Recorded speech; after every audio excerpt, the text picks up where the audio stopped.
There's a very dangerous myth going on inside the survivalist prepper community on YouTube, and it's been disappointing to see the military members of those groups not stand up and put this to bed. I've done these quote unquote map videos for a while now. I haven't done one since fall, but given what's coming, I think I should probably go over it again and explain the logic for those who don't know what this is. The common misconception is this: the closer you are to the country, the center part, the safer you'll be. And if you go to the cities or you go to the coasts, the more dangerous it's going to be. Now, inside the cities, yes. Inside the deep population areas, yes. But state-wise, that's different. The last place I would ever want to be if there were some hiccup with our economy, some hiccup with the power grid, would be out in the middle of Iowa, Nebraska, or Missouri, or Kansas, or some such state like that. That's why they're outlined in red here. The reason I have California, Texas, Florida, Virginia, New York, DC, that area in green, has to do with the prisons. We have 2.3 million prisoners locked up. And I can show you as many articles as you want me to that says when there are financial hiccups, states just let them go. It doesn't matter what state it is. It doesn't matter what decade it is. It is all over the place. And this is from June 7, 2018 in Louisiana. Cutting budgets? They're not cutting back on guards. They're just letting people go so that they can maintain their ratio. And this current reform bill that's going to pre-release them, think about this critically. This is how they are reacting now when it's simply just a matter of getting the government going again, or saving money, or making a budget that seems responsible. What do you think is going to be the case if the dollar were to collapse? I promise you, they are just going to open the doors. There's nobody going to be saying, okay, we need to organize all these $10, $12, and $15 an hour prison guards and have them go stalk from cell to cell and open up on these people. And if you really honestly think that the tear gas system inside some, and I would say some prisons, is designed for mass death, you're out of your mind. And they would never use it that way. They would never use it that way. Especially in simply a financial hiccup or some kind of a power grid failure.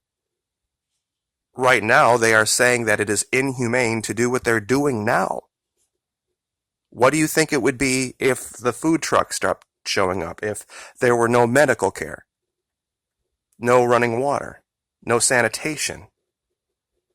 All they're going to do is unlock the doors, guys. Now, out here in these states, they have very, very limited budgets for security. And the security that is in place will be focusing on government, facilities, and population centers. They are not going to be answering calls out to neighborhoods. There isn't going to be any 911. And these prisoners, most of them, are not going to have places set up to go. So they are just going to go find wherever.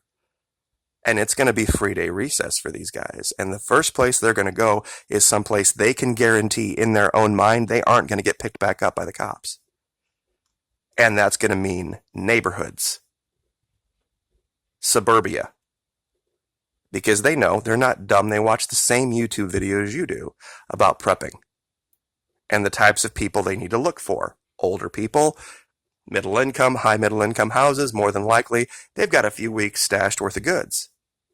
And since they know there's no 911 and there's no police coming, they're going to team up in groups and they're going to work on it. Because what the hell else are they going to have to do? They're not going back to the cities. Those places are going to be overrun nightmares. And they're going to be dealing with security folks everywhere. They just got let out of prison. You think they're going to go someplace where they're going to be looking at cops? This is something that most preppers don't want to tell themselves. that they have overlooked this part of shit hits the fan. Now, you ask California, Texas, Florida, why are they different? It just straight up has to do with money and security forces. Florida would be number one for a bunch of reasons. One of the first things you notice when you come to Florida is you can't drive 5, 10, 15 minutes down the road without seeing 3, 4, 5 policemen. Whether it's state, county, city, whatever it is, they're everywhere. And when you want to talk about population, square miles, and security forces and military, no greater population of that, no greater density of that will you find than in Florida. Military bases everywhere. And we have prisons for sure. But I guarantee the first thing these guys are going to do when they get out is they're going to leave. They're going to leave or they're going to keep their head down. Because it's, like they say, come on vacation, leave on probation place. Same thing with Texas. Same thing with California. And there's going to be areas here that are going to be more dangerous than others. But it just has to do straight up with money. And the same thing up here in Virginia and DC. This area here is going to be critical to the forces that are attempting to maintain some semblance of control. But what they refer to as the flyover states out here, they're not going to give a rat's ass. And I know a lot of you believe that you're self-sufficient, and I'm not saying that to some extent you aren't. But anybody who's been in the military will tell you that if your plan is to defend a fire base, you better have a plan to bug out, and you better have a plan to support that fire base. And if you don't have one, and your plan is we're just going to sit here 24 hours a day, 7 days a week, 365 days a year, guarding all 4 cardinal directions indefinitely on top of our grocery store, with no 911 and no power system, and no plan to exit or retreat, you are signing up for disaster. Because you don't know the forces you'll be facing. I've heard people that wanted to knock down my video saying, well, you won't have to worry about prisoners for that. Your neighbors will be that way. Exactly. That's my point. You're not going to be able to tell the difference. But they are. See, that's the thing that a lot of people don't get. If they haven't made preparation, and they're suffering, and they're scared, and you're not, for 5 days, 7 days, 10 days, 14 days, you don't think they're going to notice that you're not losing weight and they are? You don't think that they're going to notice that your clothes are clean and that you have some semblance of normalcy and calmness to you, whereas everybody else doesn't? They're going to figure that out. And prisoners are going to smell that a mile away. And believe me, once they get on the outside, they're going to find some place to get some clothes, and you're not going to be able to tell, cons from your neighbors.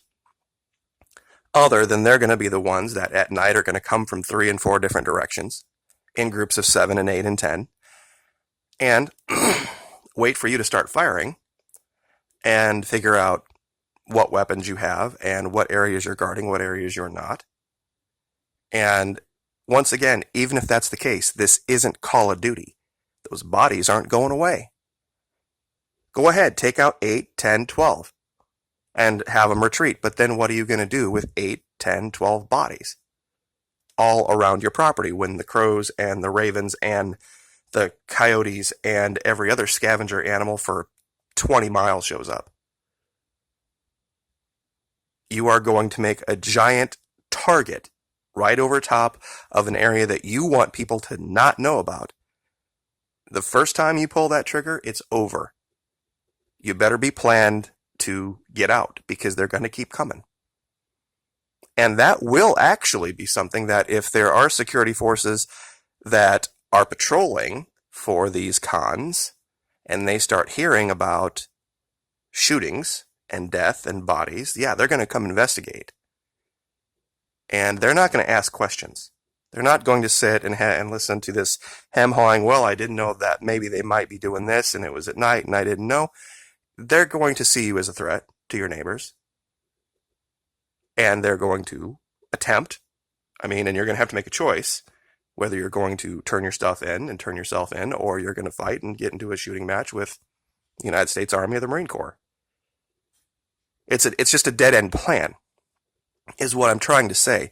And I know I've stayed on this map a long time, but trust me, when it comes to our government, they don't do things logically. And I know that's something I probably didn't have to necessarily say, but you would think logically that during a situation like this, they would do everything they could to keep the most dangerous people locked up. It's going to be the exact opposite. There are going to be people that are on the edge of dangerous who are not locked up that are going to become dangerous, and there's going to be a whole bunch that have proven themselves to be dangerous that are going to be free. And if you're not in an area, and the last thing I'll talk about is growing. People have said, well, we grow things out here. We can, grow our own food. You can grow your own food out there maybe 4 to 5 months out of the year. The rest of the year, it is miserable. It's a giant frozen wasteland from usually the end of October, November, all the way through up until March. You aren't growing anything up here in Illinois, Iowa, Nebraska, South Dakota. It's down here. I could go plant tomatoes right now if I wanted to in the middle of January. It's, someplace that's, I'm not saying please everybody come to Florida. I'm just saying if you're making a plan, think about critically what's really going to happen, not what a whole bunch of short-sighted YouTubers have told you is going to happen. In the long game, people are just nasty. And, when you're trying to get food for your kids, I wouldn't blame people for being that way.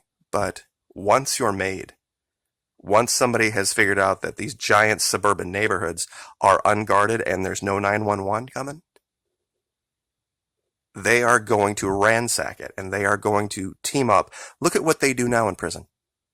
They square off into groups by race and they have gangs that control everything, every aspect of everything.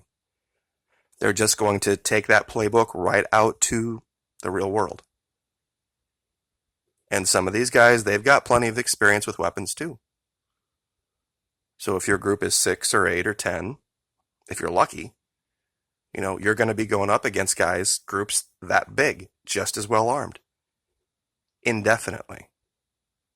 And I say this out of an attempt to show some compassion for my neighbors, that if this is something you haven't thought about, think about it, talk about it, and bring it up, please, with any member of your group that is military. And ask them about how well unsupported fire bases out in the middle of nowhere work. And I guess I'll leave it there. Like, share, subscribe.